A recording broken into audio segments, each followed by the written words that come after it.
ఓం శ్రీ మాత్రే నమః.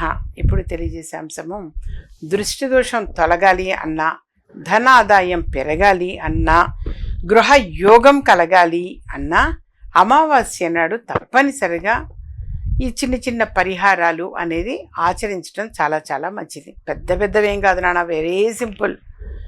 దానికల్లా మీరు చేయాల్సింది మీ గృహంలోనే ఆచరించవచ్చు. లేదనంటారా, నాగప్రతిష్ఠ చేసి ఉంటాయి కొన్ని ప్లేసెస్, రావి చెట్టు కింద అలా, అక్కడికైనా వెళ్ళి మీరు ఆచరించవచ్చు. మీ గృహంలో అయినా దీపారాధనలో చేయవచ్చు, ఏ ఆక్షేపణ లేదు. దానికి మీరు చేయాల్సింది, ఆ ఒత్తులు, ఎర్రని ఒత్తులు అంటాం, కుంకుమ చేతిలో వేసుకొని కొంచెం నూనె వేసి ఇలా అంటే ఒత్తులు ఎరుపైతాయి. ఒక 9 ఒత్తులు, 2 కుందులు పెట్టేట్టయితే ఇటు పక్కన 9 ఒత్తులు, ఇటు 9 ఒత్తులు వేయండి. ఒక్కటే కుంది పెట్టేటైతే ఒకటే కుంది, దీపారాధన కుంది పెట్టేసి మేము వెలిగిస్తామమ్మా అన్నా పర్వాలేదు, 9 ఒత్తులు కలపచ్చు, తప్పేమీ లేదు. అది దీపారాధన అనేది చేసి వెలిగించి అందులో 2 లవంగాలు వేయండి.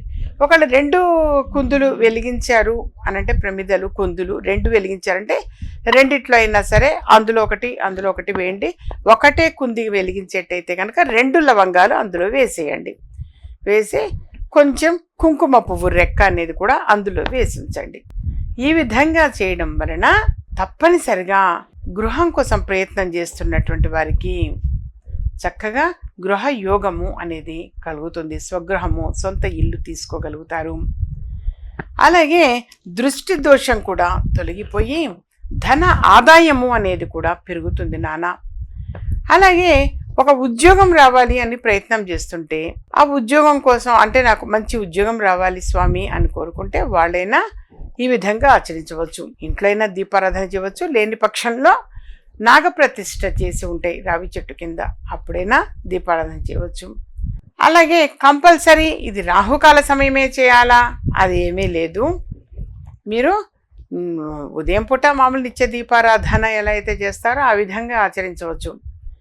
అలా చేశారు అనంటే మాత్రం తప్పనిసరిగా నాన్న మీకు అన్ని విధాలుగా కూడా కలిసి వస్తుంది.